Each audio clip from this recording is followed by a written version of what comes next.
Good morning. We look today at three chapters of Genesis, 33, 34, and 35. And I didn't look, but we'll just continue the reading tomorrow. Yesterday, as we finished chapter 32, Jacob had wrestled with God and had his hip put out of his joint, and then he says he walked with a limp. And now chapter 33, that is the next day. Jacob looked up and saw Esau coming. So he's been preparing. He's been sending, messengers ahead and people with gifts and flocks and stuff for Esau. And he sees Esau coming. And not just Esau, but with 400 men. And that would be intimidating, to see Esau coming with 400 men. I mean, I don't know how many men were with Jacob and his family, but, he had his 11 sons and his wives and his concubines, and it says he divided the children among Leah and Rachel and their maids, and he put the maids in front, and then Leah, and then Rachel and Joseph were at the back. Joseph was Rachel's only son at this time, and he put them to the back, and then he had them all out front protecting this youngest son Joseph, but then Jacob himself went out into the front, and it says he approached Esau, bowing 7 times to him, showing respect and basically asking for grace and forgiveness. And Esau says, "Why are you bowing to me? I mean, why?" Because Esau comes and runs to him, embraces him with a big hug and a kiss, and is overjoyed to see him. And think what a relief that would have been for Jacob. Jacob is coming, on this journey, fearing for his life. Not sure, what kind of reception am I going to get from this person who had sworn to kill me.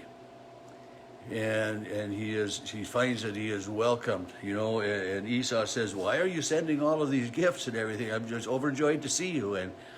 And Jacob, says, "I wanted to find favor with you. I wanted you to know that I am indebted to you. I wish to be received graciously. It was a way in, I think, of asking forgiveness, to show respect and honor to him that way. But Esau says, I have plenty. I don't need any more from you, but thank you. And Jacob says, "Well, please receive my gifts, because I too have been blessed by God."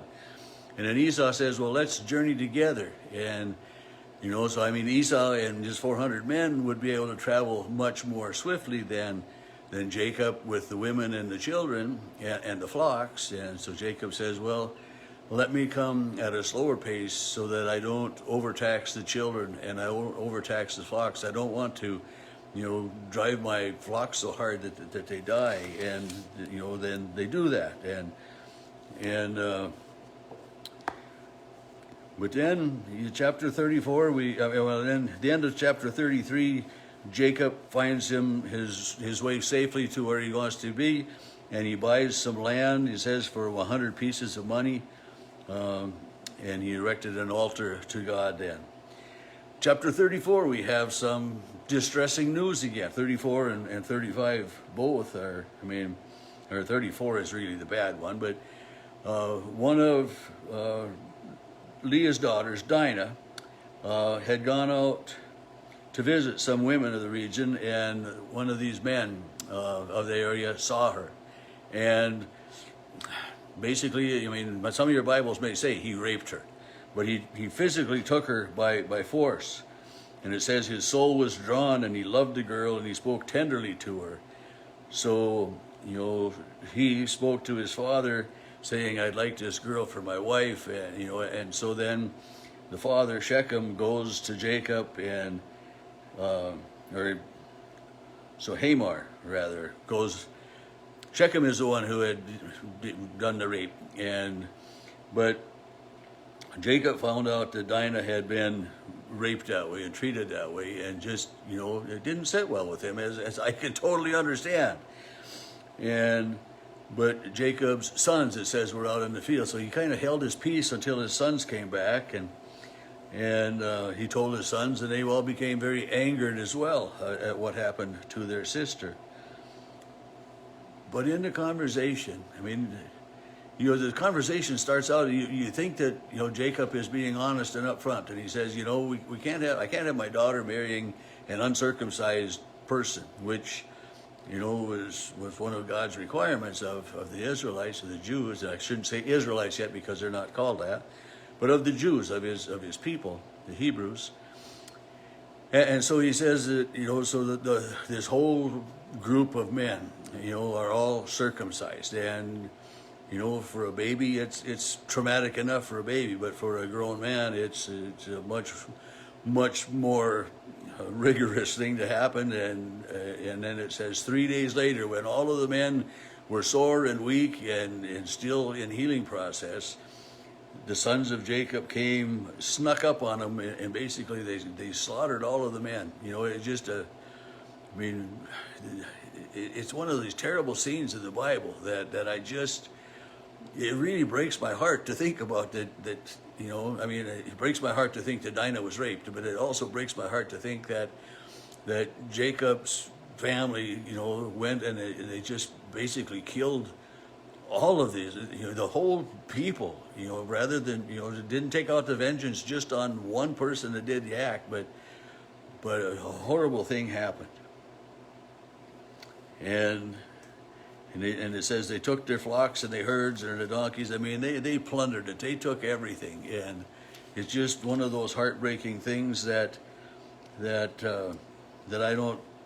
don't see as really being good. But then Jacob says to his two of his sons, Simeon and Levi, "You have brought trouble upon me by what you have done here." But they say, "Well, we did it because our sister deserves better treatment than to be treated like a whore, to be draped and to be treated that way." And, so that's what we hear of the story. But then God says to Jacob, you need to move. I mean, Jacob is afraid for his life. God says, "Go to Bethel, settle there, make an altar to God who appeared to you when you fled from your brother Esau, and to put away the foreign gods." So Jacob asks the people to give him all of the idols that they may have, and he buries them before they go. I mean, here these people of Jacob have gods. They're not just worshiping God. I mean, I just kind of, in my head, I kind of think that these people are faithful, and then you keep finding out they're not, and it's heartbreaking. But then I see it in today's world as well. I mean, and many people who say they worship God and they respect God really probably aren't a whole lot better than some of these people we read about in the Bible. We call them two-faced, we call them liars, we call them, dishonest, and we have a lot of people like that in the world today that just expect everything for them. But anyway, I'm getting way carried away there. But the brothers were incensed, and the brothers sought vengeance in a way that I myself just don't feel was right. But God says to Jacob, you need to move. You need to take them. So they all give all of these false gods, and he buries them, and they journey. And it says, as they journeyed, verse 5 of chapter 35, as they journeyed, a terror from God fell upon all of the cities around them, so that no one pursued them. God struck terror in the hearts of the other people, so that Jacob and his family could move from where they were, where Jacob had bought this land, to another place. And when they get to this other place at Padam Aram, as it says in verse 9, God appears to Jacob and says, your name is no longer Jacob, it's Israel. And so, I mean, when God had wrestled with Jacob, we heard that, in this wrestling deal that he had been renamed. And now again, God reinforces, and he says, you shall no longer be called Jacob, but Israel. And it holds now. And so it says, he was called Israel. And God said to him, I am God Almighty. Be fruitful, multiply. The land that I gave to Abraham and Isaac, I give to you, and I will give the land to your offspring after you. So again, God is making a promise to Jacob, now Israel, of all that will happen. And then it says that God went up from him at the place where he spoke. So, after God had spoken to Jacob and made this promise, this covenant to him, God again left. And Jacob says, set up a pillar in the place where he had spoken, a pillar of stone, poured out a drink offering on it, poured oil on it, and called the place where God had spoken with him Bethel. And it seems to me in my head we've already heard of things called Bethel. I'd have to refer back again, but we hear these biblical names of often and often. And then it says they journeyed from Bethel, and when they came still a distance, then Rachel was, it says, in childbirth, and she had a hard childbirth. And Rachel died during this childbirth, which wasn't really uncommon. It doesn't happen real often today, but Rachel died in this childbirth, giving birth to Jacob, Israel's 12th son, Benjamin. And it says that as her soul was departing, she named him Ben-Ani, and his father called him Benjamin.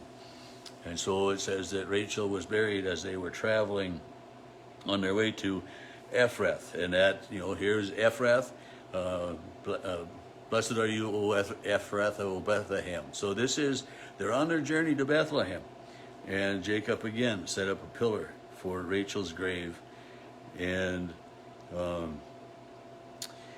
it's, then the story just continues on, and the ending part here, now it says, now the sons of Jacob were 12. And again, these are the 12 tribes of Israel. And each of the tribes is named after one of his sons. Each of them becomes a tribe, a nation on its own that way. And then it'll talk about those things. But the very ending, Jacob came to his father Isaac at Mamre, whichever, how you ever say it. And it says the days of Isaac were 180 years. So Isaac is the father of Esau and Jacob. And he lived this 180 years.